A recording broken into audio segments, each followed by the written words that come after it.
दोस्तों सुजलोन एनर्जी की बात करें, यहाँ पे आज दूसरा दिन है जब लोअर सर्किट लगा है। लेकिन जो सबसे बड़ी बात है कि जितना यहाँ पे लोगों को डर है उतना डरने की कोई बात नहीं है। सबसे जो बड़ी बात है कि पिछली बार जून में कंपनी को प्रॉफिट नहीं हुआ था बल्कि लॉस हुआ था, लेकिन जो बहुत भारी अमाउंट दिखाई दे रही है आपको प्रॉफिट की वो थी अदर इनकम से।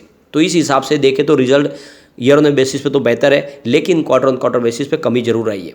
अब यहाँ पे देख सकते हो कि जो मई में बहुत सारे ऑर्डर मिले थे उसका जो रिजल्ट रिफ्लेक्ट होगा वो आने वाले क्वार्टर 2 और क्वार्टर 3 में होगा। क्वार्टर 1 में तो उसमें कोई संभावना नहीं, क्योंकि मई महीने के अंदर ही वो ऑर्डर मिले सारे। तो ऐसे में ऑर्डर बुक काफ़ी मजबूत है और जो रिजल्ट है वो भी संभावना पॉजिटिव दिखा रहा है। लगातार डेट कम हो रहा है कंपनी का। तो ये जो सारी बातें ये साबित करेगी कि आने वाले इसमें सुजलोन में एक अच्छी तेजी आ सकती है। लेकिन अब गिरावट कहाँ तक हो सकती है, क्या लगातार लोअर सर्किट लगेंगे या फिर वापस यहाँ से सर्किट खुलने की संभावना है, तो जानेंगे इस वीडियो के माध्यम से आगे की क्या संभावना है और क्या कहना है मार्केट एक्सपर्ट का सुजलोन को लेकर। लेकिन फ्रेंड उससे पहले अगर आप पहली बार हमारे चैनल पे आए तो चैनल को सब्सक्राइब कर दीजिए, एक बेल आइकॉन दबा दीजिए ताकि जब भी नया वीडियो बने पहला नोटिफिकेशन आपको मिले। वीडियो पसंद आए तो लाइक शेयर जरूर कीजिए। चलो फ्रेंड्स वीडियो स्टार्ट करते हैं। मैं हूँ आपका दोस्त SB दवे और हमारे अपने चैनल ऑनलाइन कमाई में आपका बहुत बहुत स्वागत है। सबसे पहले अगर हम बाजार की बात करें, इस समय 3 बजे के आसपास का टाइम है। BSE सेंसेक्स 66,677 के स्तर पे, जहाँ पे 322 पॉइंट की शानदार तेजी है, यानी 0.49% अपर है BSE सेंसेक्स। तो बाजार में पॉजिटिव माहौल बना हुआ है, फिर से खरीदारी बाजार में लौट आई है। आज निफ्टी एनर्जी में भी अच्छी खासी तेजी है। 26,274 के स्तर पे 196 पॉइंट की तेजी है, यानी 0.75% निफ्टी एनर्जी अप है, यानी बाजार से भी अच्छी तेजी निफ्टी एनर्जी में। लेकिन उसका कोई असर सुजलों में देखने को नहीं मिल रहा है और इसके पीछे वजह है इसके रिजल्ट में कमजोरी रहना। यहाँ पे देख सकते हो कि आज कोई भी आपको अप डाउन देखने को नहीं मिलेगा। स्टॉक सीधा लोअर सर्किट में ही खुला है। 18.05 आप देख सकते हो लोअर सर्किट है, लेकिन उसके बावजूद भी बहुत ज़बरदस्त वॉल्यूम भी हुआ है, जो इशारा है कि सर्किट खुल सकता है जल्द ही। अब आप देख सकते हो इसका परफॉर्मेंस 19 जुलाई को स्टॉक 17.85 के आसपास था, 0.3% की गिरावट हुई थी। लेकिन उसके बाद 20 जुलाई को देख सकते हो कि स्टॉक 18.70 पर आया, 5% का यहाँ पे अपर सर्किट लग गया। फिर 21 जुलाई की बात करें तो स्टॉक 19.60 पर चला गया और 5% का यहाँ पर भी अपर सर्किट लगा। 24 जुलाई को स्टॉक 20 चला गया, वैसे इंट्राडे में तो ये 20.80 तक भी जाके आया और वहाँ पे अपर सर्किट लगा। उसके बाद में कुछ सर्किट खुल गया और 25 जुलाई को यानी कल अगर आप देखें, कल यहाँ पे स्टॉक फिर से 19 पे आया, 5% का लोअर सर्किट लगा। लेकिन जो सबसे बड़ी बात है कि आज भी लोअर सर्किट लगा, लेकिन इसके बावजूद भी यहाँ पे देखें तो वॉल्यूम अच्छा खासा बढ़ा है। पिछले एक महीने पहले इसका 29 करोड़ का वॉल्यूम था, 11 करोड़ की डिलीवरी उठाई गई थी। 1 वीक पहले 29 करोड़ का वॉल्यूम होता है, 11 करोड़ की डिलीवरी उठाई गई थी। कल पूरे दिन इसमें कामकाज हुआ है तो 32 करोड़ का वॉल्यूम हुआ, 13 करोड़ की डिलीवरी उठाई गई थी। लेकिन आज बाजार खुलते ही लोअर सर्किट लगा। उसके बावजूद भी देखें तो 1:30 बजे के पहले लगभग 4 करोड़ का वॉल्यूम हो चुका है और इसके पीछे वजह कुछ बड़ी डील जो हो रही है यहाँ पे इस समय देख सकते हो कि आप ये 12:33 पर 18.05 की प्राइस यानी लोअर सर्किट पर ही करीब देख दो कि 11 लाख शेयरों की एक बड़ी डील हुई है। फिर 12:29 पर 18.05 की प्राइस से ही लोअर सर्किट पर 18 लाख शेयरों की एक बड़ी डील और हुई है।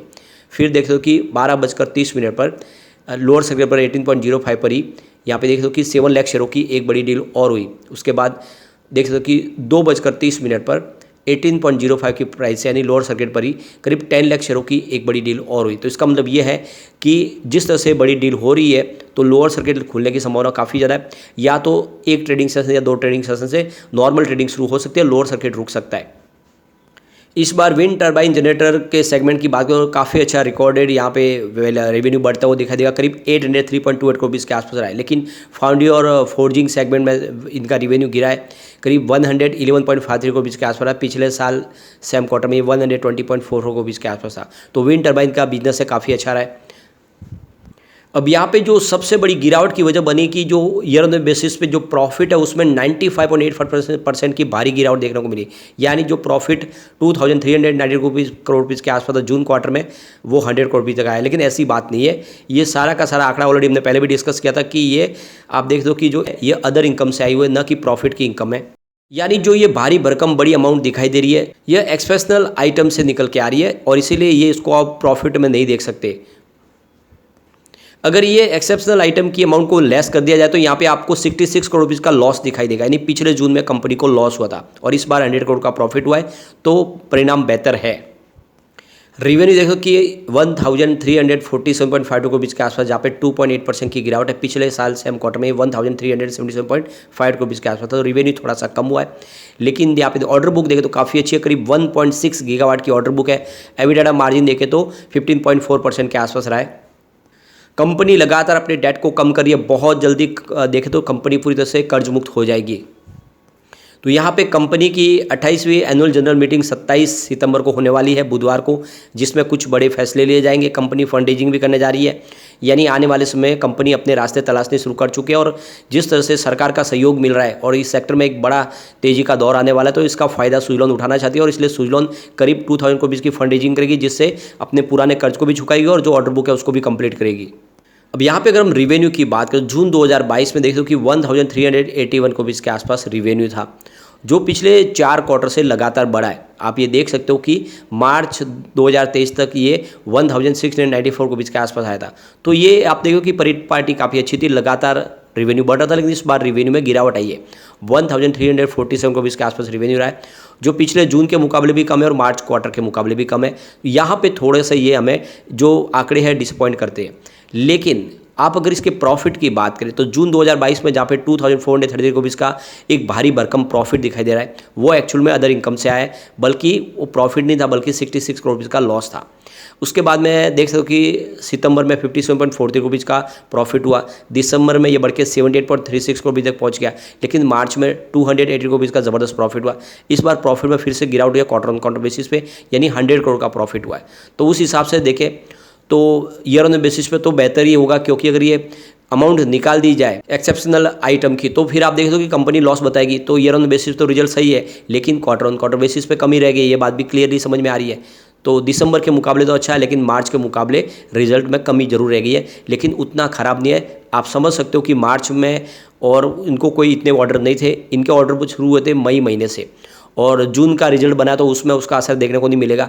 यानी जो क्वार्टर 2 होगा उसमें हमें वो आप देख सकते हो ऑर्डर बुक का फायदा देखने को मिलेगा, और क्वार्टर 3 में तो बहुत ही बेहतर परिणाम देखने को मिलेगा। तो जो लॉन्ग टर्म इन्वेस्टर है उनको डरने की कोई बात नहीं है, उसमें बने रहे। सुजलॉन बहुत अच्छी कंपनी है, लगातार कंपनी कर्ज मुक्त भी हो रही है। अब यहाँ पे देख सकते हो सुजलॉन को लेकर चॉइस ब्रोकिंग के अमैया रानदेव का कहना है कि स्टॉक ने काफ़ी अच्छी तेज़ी बना दी थी, और जैसे कि रिजल्ट के बाद एक ट्रिगर मिला इसको, तो अब ये स्टॉक बेरिश ट्रेंड में आ चुका है। थोड़ी सी गिरावट होगी, आने वाले समय इसमें दबाव और देखने को मिल सकता है। तो ये देख सकते हो कि स्टॉक नीचे की तरफ 16.75 तक जा सकता है।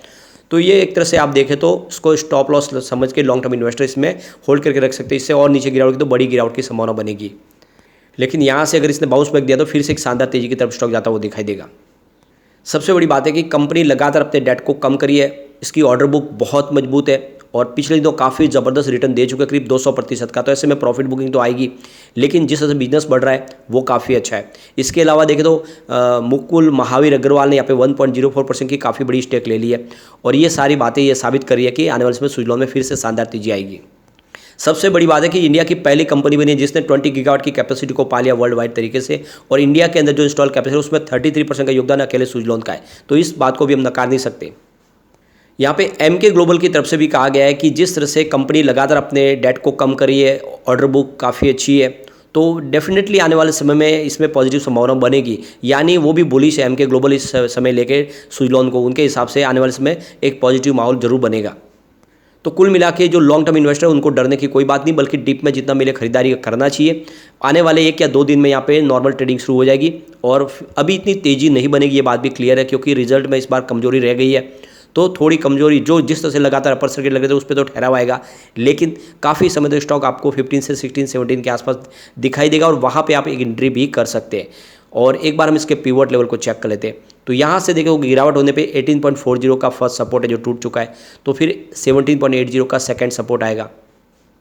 उसके बाद और नीचे गया तो 16.60 तक स्टॉक जाने की संभावना है। लेकिन जैसे पॉजिटिव माहौल बनना शुरू होगा तो आप देख सकते हो कि 20.20 का फर्स्ट रेजिस्टेंस है, इसको पार करते ही 21.40 तक स्टॉक जाएगा।